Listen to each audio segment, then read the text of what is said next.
Meu namorado. Era perfeito. Até os amigos chegarem. Eles nunca esperavam. A minha reação. Final conheci o Lucas há 1 ano e meio, numa festa de aniversário da minha prima Beatriz. Eu nem queria ir naquele dia. Estava cansada depois de uma semana inteira fechando relatórios no escritório. Mas Bia insistiu tanto que acabei cedendo. E hoje vejo que foi o destino. Lucas estava lá, encostado perto da mesa de bebidas, conversando com alguns amigos em comum. Nossos olhares se cruzaram algumas vezes até que ele finalmente veio falar comigo. Você é a Ana, prima da Beatriz, certo? Ela fala muito de você. Foi assim que começou. Uma conversa simples, despretensiosa, que durou a noite inteira. Trocamos números e no dia seguinte, ele já estava me mandando mensagem. Não aquelas mensagens genéricas de bom dia ou oi, tudo bem, mas perguntas sobre meu dia, sobre o que eu gostava de fazer, sobre meus sonhos. Ele parecia genuinamente interessado em me conhecer. Nosso primeiro encontro foi num café pequeno no centro da cidade. Cheguei atrasada por causa do trânsito e estava nervosa, achando que ele estaria irritado. Mas quando entrei, lá estava ele, sorrindo, com um livro na mão, o mesmo que eu tinha mencionado estar lendo. Comprei para termos algo em comum, para discutir. Ele disse. Quem faz isso no primeiro encontro? Lucas era atencioso de um jeito que eu nunca tinha experimentado antes. Lembrava de pequenos detalhes das nossas conversas. Se eu mencionava que tinha tido um dia difícil no trabalho, no dia seguinte ele perguntava como tinha sido a reunião com aquele cliente complicado. Se eu dizia que estava com vontade de experimentar um restaurante novo, na semana seguinte ele fazia reserva lá. Nos primeiros 6 meses era como viver um sonho. Ele me apresentou para essa família dele logo no segundo mês. Algo que me surpreendeu, pois sempre fui acostumada com homens que demoravam uma eternidade para dar esse passo. A mãe dele, Dona Cláudia, me recebeu de braços abertos. O pai, seu Roberto, mais reservado, mas ainda assim acolhedor. Até o cachorro da família, um labrador chamado Thor, parecia ter me aprovado imediatamente. Lucas me incluía em todos os planos.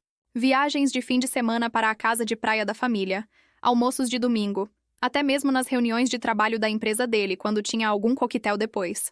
Ele sempre dizia, quero que você faça parte de tudo na minha vida. E eu acreditava, porque cada gesto dele confirmava isso. Lembro de uma vez, logo no início do namoro, quando fiquei doente com uma gripe forte. Lucas apareceu no meu apartamento com sopa caseira que a mãe dele tinha feito, remédios e uma pilha de filmes.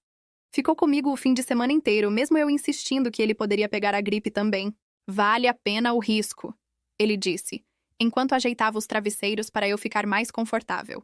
Ele sempre dizia que nunca tinha se sentido assim por ninguém. E eu acreditava, porque via nos olhos dele algo que parecia tão sincero, tão real.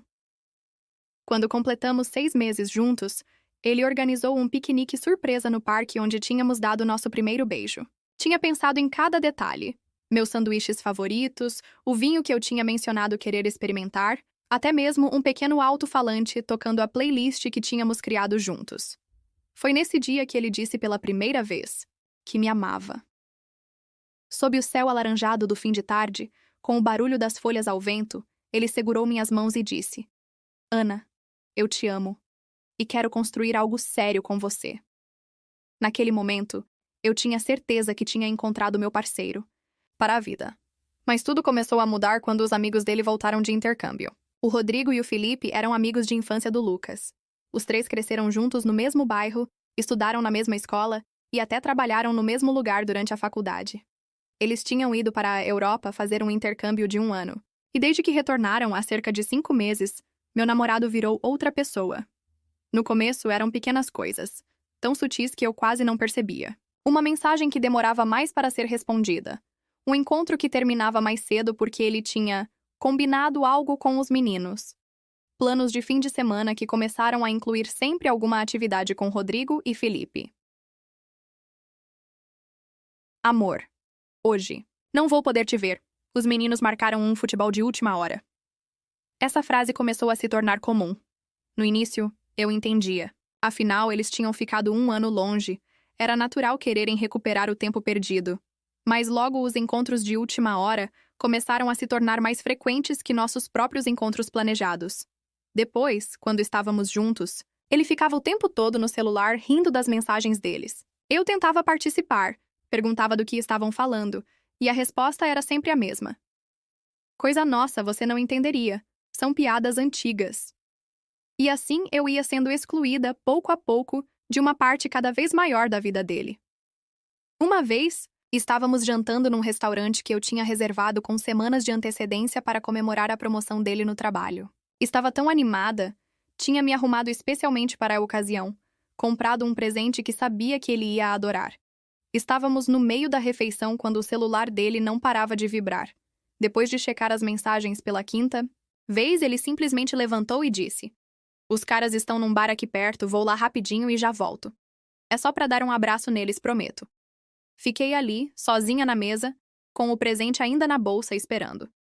1 hora se passou. 2, 3. Quando ele finalmente voltou, 4 horas depois, estava completamente diferente. O olhar carinhoso tinha sido substituído por uma expressão distante. Mal olhou para mim quando se sentou. "Onde você estava?" Fiquei preocupada. Perguntei, tentando não soar acusatória. Ele revirou os olhos, um gesto que tinha se tornado frequente. "Você está exagerando como sempre. Não posso ter meus amigos agora? Eles são importantes para mim." "Eu sei que são, mas hoje era nossa noite especial e... sempre drama, sempre cobrança." Ele interrompeu. "Não aguento mais isso." Aquelas palavras me atingiram como um tapa. O Lucas que eu conhecia nunca falaria assim comigo. Nunca me faria sentir como se meus sentimentos fossem um incômodo, uma exageração.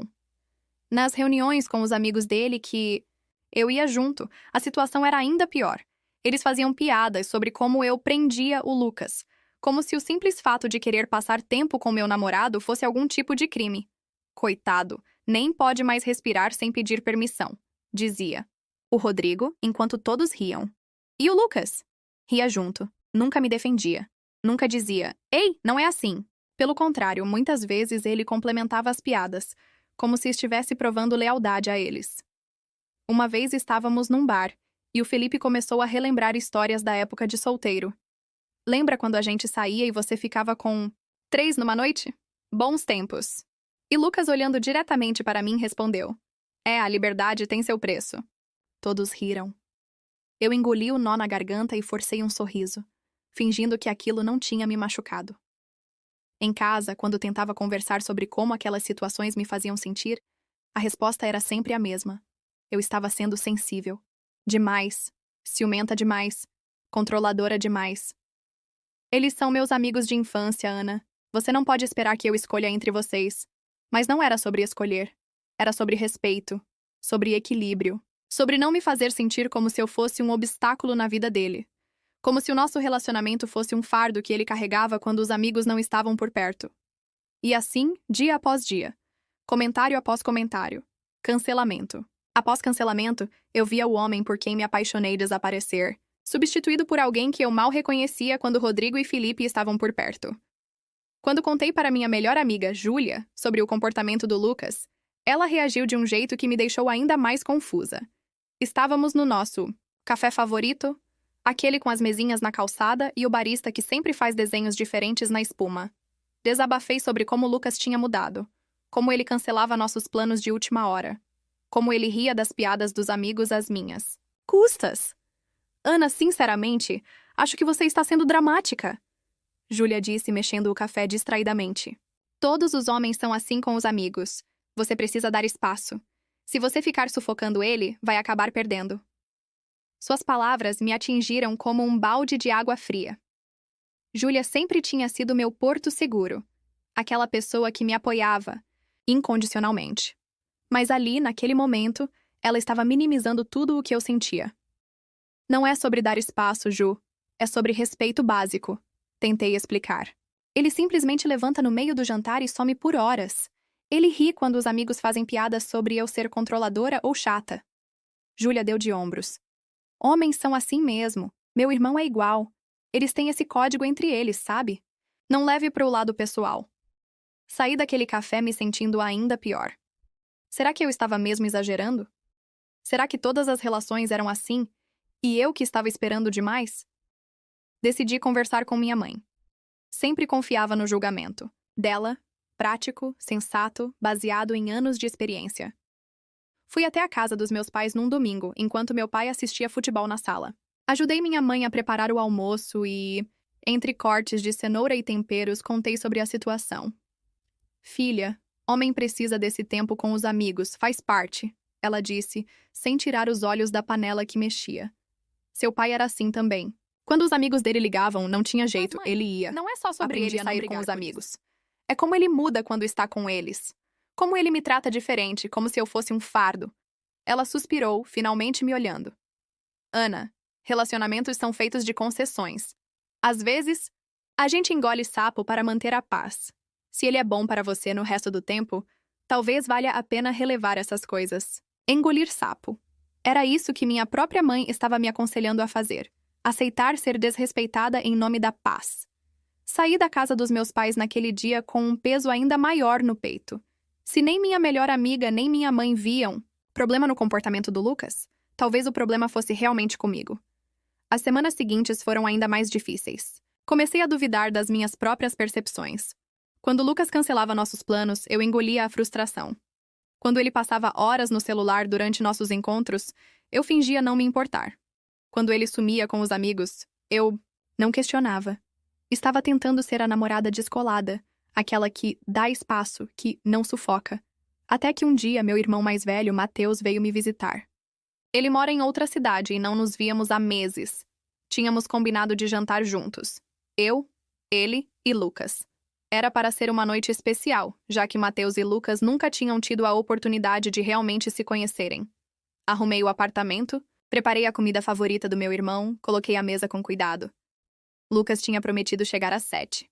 Às 6h50, recebi uma mensagem dele. Amor, os meninos conseguiram ingressos para o jogo de hoje. É clássico, oportunidade única. Não vou poder ir jantar com vocês.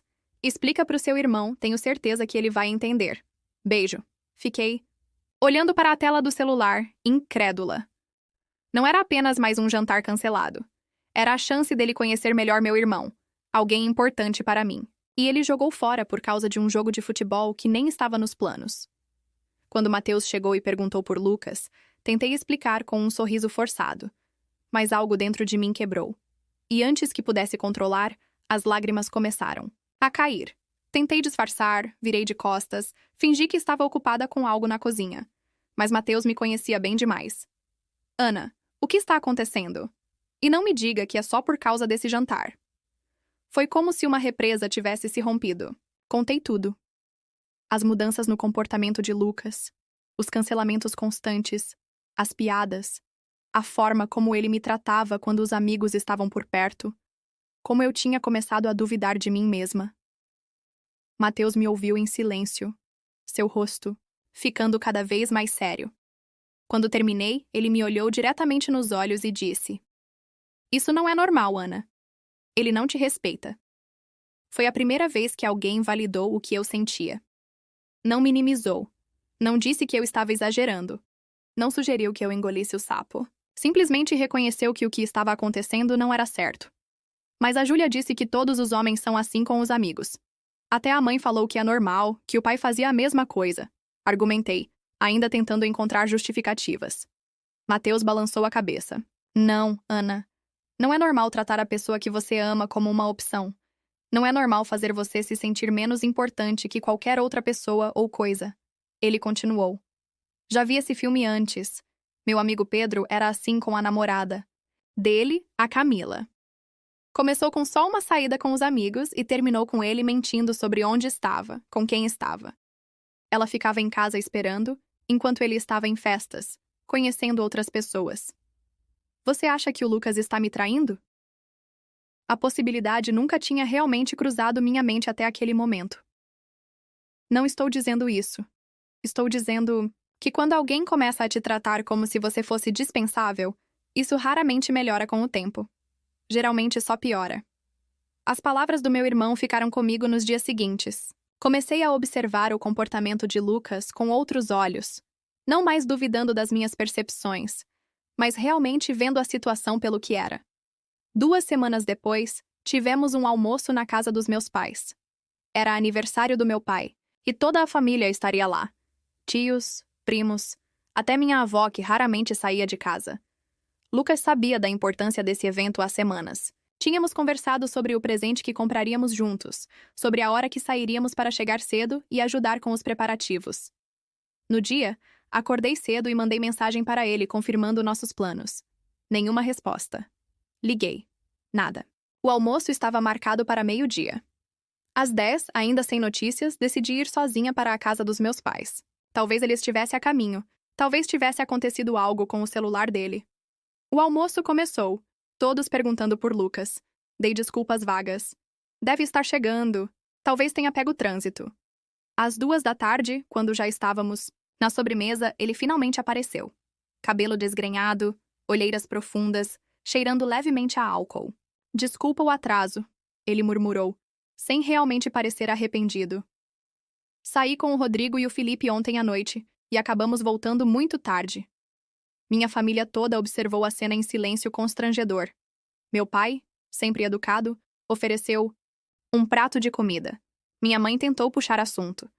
Mas Lucas ficou no canto, mal falou com ninguém, checando o celular constantemente. Depois de comer rapidamente, ele me puxou para um canto e disse: "Podemos ir embora? Sua família é muito chata, não sei por que me arrasta para essas coisas." Fiquei sem palavras.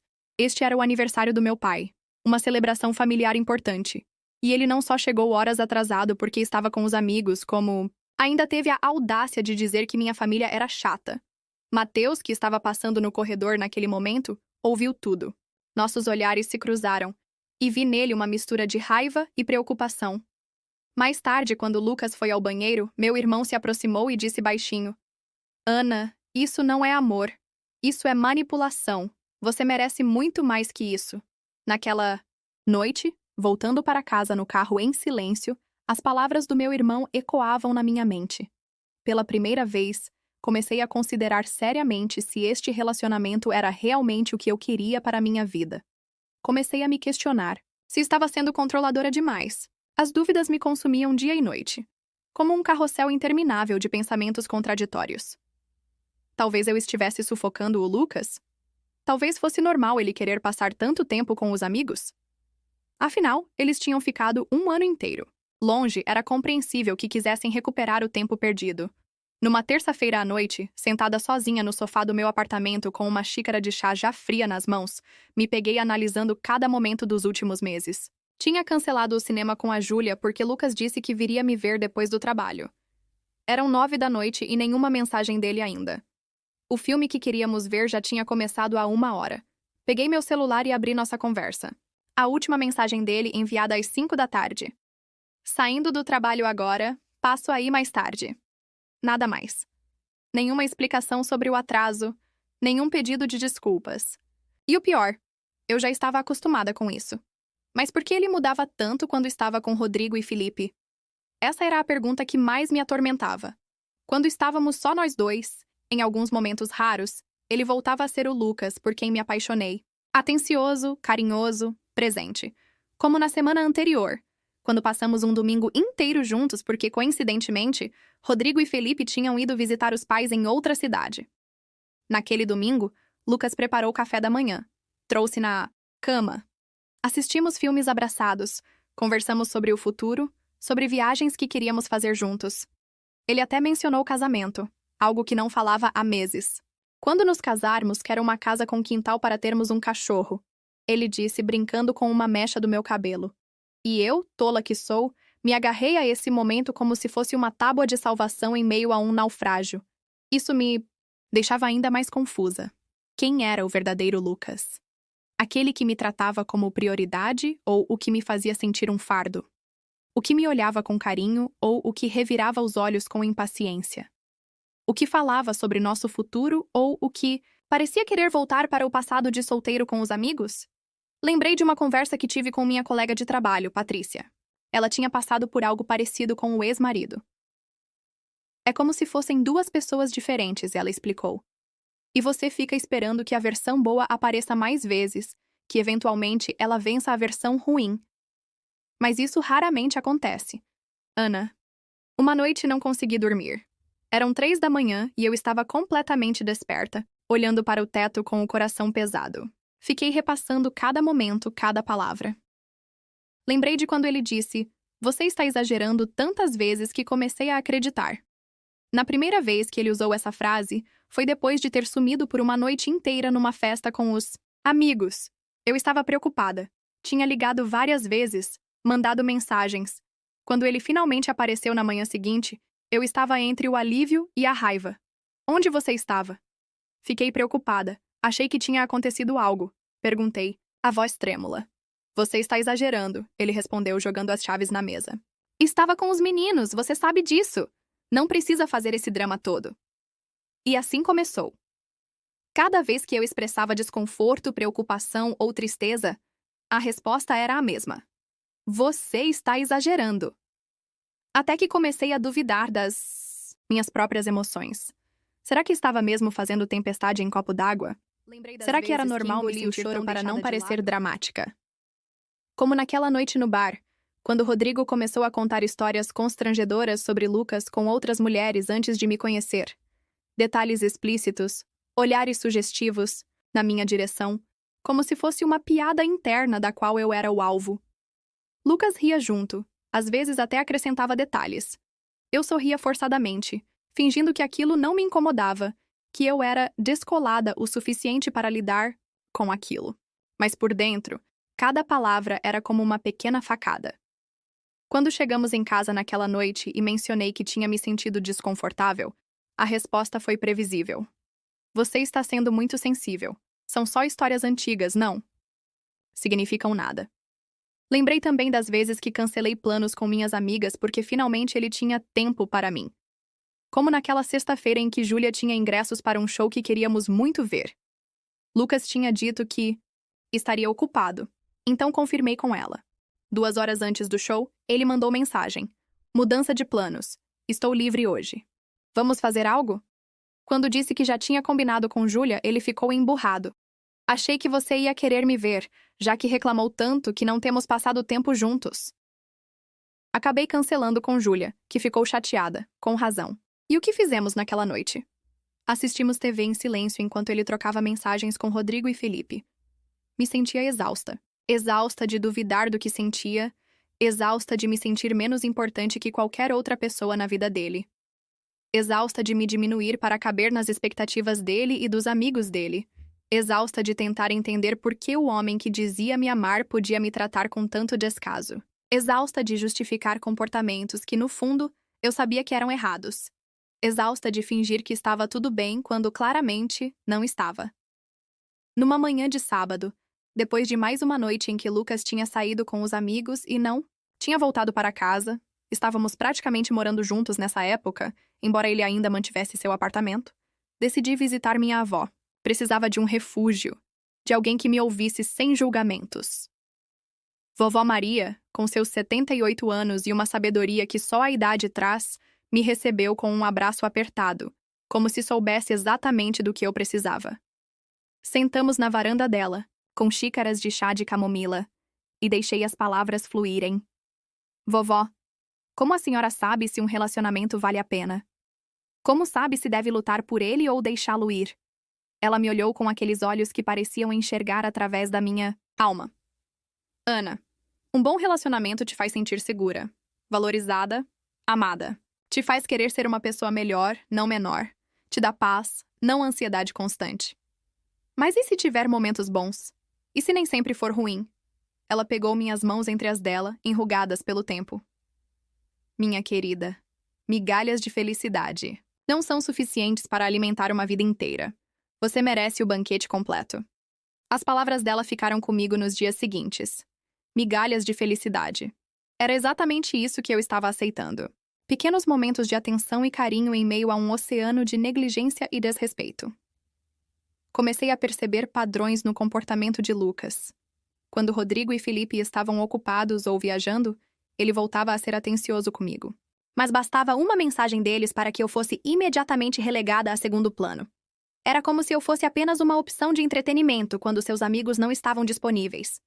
Uma noite, enquanto jantávamos em casa, um dos raros momentos em que estávamos realmente juntos, seu celular tocou. Era Rodrigo. Lucas atendeu imediatamente. o rosto iluminando-se de uma forma que raramente acontecia comigo ultimamente. Cara, sério? Claro que topo. Espera só um minuto. Ele cobriu o telefone e olhou para mim. Rodrigo conseguiu mesa naquele restaurante novo que todo mundo está falando. Eles tiveram um cancelamento de última hora. Vou encontrá-los lá. Olhei para nosso jantar, que eu tinha preparado com tanto carinho. Senti um nó na garganta. Mas estamos no meio do jantar. Ele já estava levantando, pegando a carteira e as chaves. A gente termina quando eu voltar. Ou amanhã. Não é grande coisa, né? É só macarrão. Não era só macarrão. Era o meu tempo, meu esforço, minha tentativa de criar um momento especial para nós. Mas para ele era dispensável. Assim como eu parecia ser.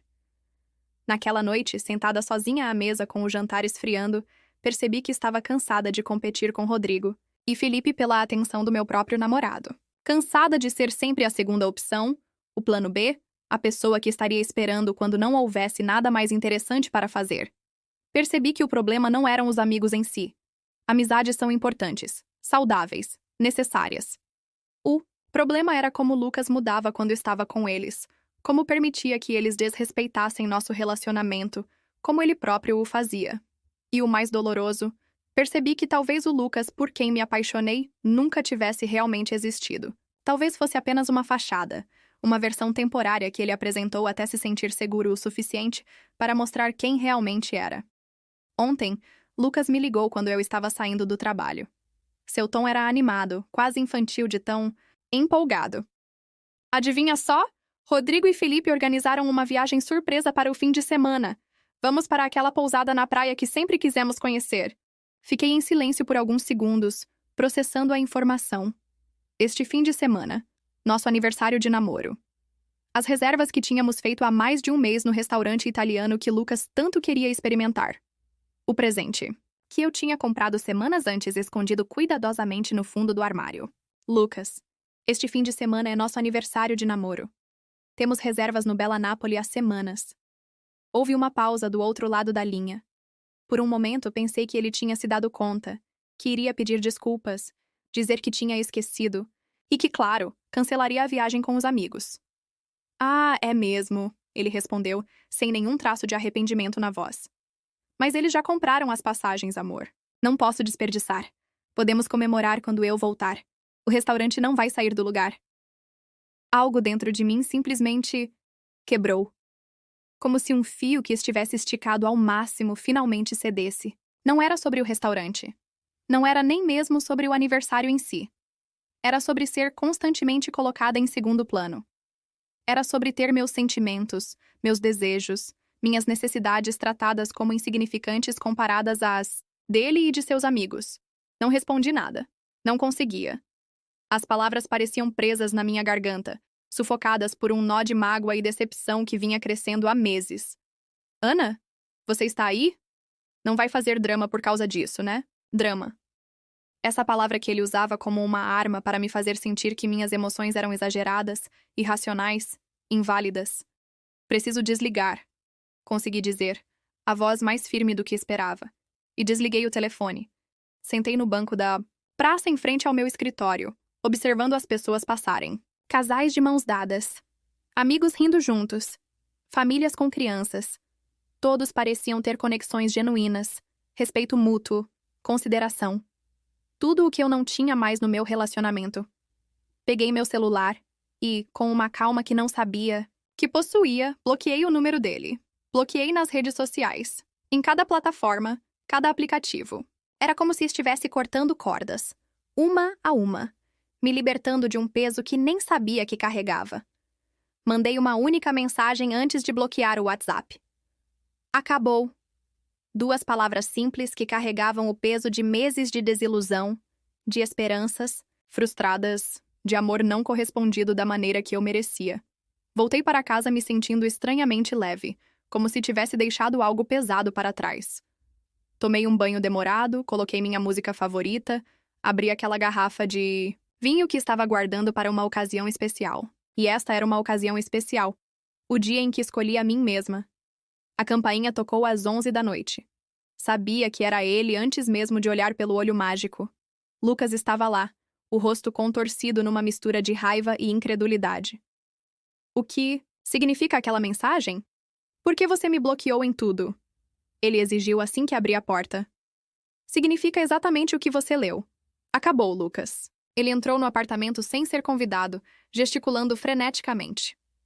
Você está terminando comigo por causa de uma viagem? Você é louca? É só um aniversário, podemos comemorar qualquer outro dia. Observei-o com uma clareza que não tinha há muito tempo. Este homem que um dia achei que era o amor da minha vida, agora parecia um estranho. Um estranho egoísta, incapaz de entender como suas ações afetavam os outros. Não é sobre a viagem, Lucas. Nunca foi sobre uma única coisa. É sobre um padrão. É sobre como você me faz sentir insignificante toda vez que seus amigos aparecem. É sobre como você mudou, ou talvez como você finalmente mostrou quem realmente é. Isso é ridículo! Você está exagerando, como sempre! Lá estava ela, novamente. A frase que ele usava para me fazer duvidar de mim mesma, para me fazer sentir que o problema era comigo, não com ele. Não, não estou. E o fato de você achar que estou só, prova meu ponto. Ele passou as mãos pelo cabelo, frustrado. Olha, se isso é sobre Rodrigo e Felipe, não é sobre eles. Interrompi. É sobre você. Sobre como você permite que eles me desrespeitem. Sobre como você mesmo me desrespeita quando está com eles. Sobre como eu me tornei uma opção na sua vida, não uma prioridade. Isso não é justo. Eles são meus amigos de infância. Você não pode esperar que eu os abandone por sua causa. Pedi consideração. Pedi para ser tratada como alguém importante na sua vida, não como um inconveniente. Conversamos, ou melhor, discutimos, por mais uma hora. Ele alternava entre acusações. Você sempre foi ciumenta. Tentativas de me fazer sentir culpada, depois de tudo que fiz por você. E promessas vazias. Vou mudar, juro, mas algo tinha mudado em mim. As palavras dele não me afetavam mais como antes. Era como se eu tivesse construído um escudo, não de raiva ou ressentimento, mas de clareza e amor próprio. Acho melhor você ir embora agora, disse finalmente, abrindo a porta. Você vai se arrepender disso, ele ameaçou, pegando sua jaqueta. Quando perceber o que perdeu, vai ser tarde demais. Olhei para ele, realmente olhei, e vi não o homem que tinha amado, mas alguém que nunca tinha me amado da maneira que eu merecia. Já sei exatamente o que estou perdendo, Lucas. E não é tanto quanto você pensa. Depois que ele saiu, os amigos dele começaram a mandar mensagens. De alguma forma, conseguiram meu número de telefone, meu e-mail, minhas redes sociais que não tinham sido bloqueadas. Rodrigo foi o primeiro. Você está sendo infantil. Lucas está arrasado, você não pode terminar assim por causa de uma viagem. Felipe foi mais agressivo. Sempre soubemos que você era controladora, mas isso é ridículo. Você está arruinando a amizade de anos por ciúmes. Outros amigos em comum também entraram em contato, alguns tentando mediar, outros claramente tomando partido de Lucas. Ele te ama de verdade. Só dá mais uma chance. Homens são assim mesmo. Você precisa entender. Vocês formavam um casal tão bonito, não jogue tudo fora por um desentendimento. Mas pela primeira vez em meses, eu me senti em paz com minha decisão. Não era sobre a viagem. Não era sobre o aniversário esquecido. Era sobre um ano de pequenas decepções, de ser colocada em segundo plano, de ter meus sentimentos invalidados. O que ninguém esperava, nem Lucas, nem seus amigos, nem mesmo eu, é que eu simplesmente seguisse em frente. Sem drama, sem brigas, sem tentar convencê-lo a mudar.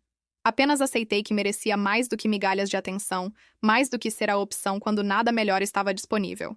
3 dias depois, Lucas apareceu no meu trabalho com flores. Um buquê enorme de rosas vermelhas, daquelas caras de floricultura. Meus colegas suspiraram, achando romântico. Eu só senti cansaço. Podemos conversar? Ele pediu com aquela expressão de cachorrinho abandonado que um dia tinha me conquistado. Concordei em tomar um café rápido com ele. Não por esperança de reconciliação, mas para encerrar aquele capítulo de forma madura. No café, ele parecia diferente, mais sério, mais presente. Cancelei a viagem. Ele anunciou como se esperasse aplausos. Percebi que você tinha razão. Tenho sido um péssimo namorado. Ex-namorado. Corrigi gentilmente. Ana, por favor. Estou disposto a mudar. Vou colocar limites com Rodrigo e Felipe. Vou te fazer prioridade na minha vida. Olhei para ele e senti... nada. Nem raiva, nem mágoa, nem aquela esperança desesperada que costumava sentir quando ele mostrava o mínimo sinal de mudança. Lucas, o problema não são seus amigos. O problema é que você só está disposto a mudar quando enfrenta consequências. Você não quis me ouvir quando eu disse como me sentia magoada. Só agora que me perder se tornou uma realidade, você está disposto a fazer o que deveria ter feito há meses. Isso não é justo. Estou aqui, não estou? Estou tentando. E eu agradeço por isso. Realmente agradeço. Mas é tarde demais para nós. Percebi que mereço alguém que me valorize naturalmente, não alguém que precise de um ultimato para me tratar com respeito básico. Ele tentou argumentar mais, mas eventualmente percebeu que minha decisão estava tomada. Quando nos despedimos, havia uma aceitação relutante em seus olhos. Espero que você encontre o que está procurando, ele disse. Eu também espero isso para você, Lucas. Sinceramente. Agora, 2 semanas depois, ainda recebo mensagens ocasionais de amigos em comum, perguntando se não vou dar mais uma chance. Minha mãe ligou ontem, dizendo que Lucas tinha ido à casa dela, querendo conversar sobre nós. Júlia ainda acha que estou exagerando, e às vezes, nas noites mais silenciosas, me pergunto: vocês acham que fui precipitada? Deveria ter dado mais uma chance? Será que estou exagerando ao pensar que os amigos dele tiveram tanta influência assim? Ou será que o verdadeiro Lucas sempre foi esse, e eu que não quis enxergar? Mas então lembro da paz que sinto agora, da liberdade de não precisar verificar constantemente o celular, esperando por mensagens que não viriam, de não ter que engolir comentários maldosos para manter a paz, de não me sentir como uma opção, mas como alguém que merece ser escolhida todos os dias. E sei que, independentemente do que os outros pensem, tomei a decisão certa para mim. Porque às vezes a reação que ninguém espera, seguir em frente com dignidade e amor próprio, é exatamente a reação que precisamos ter.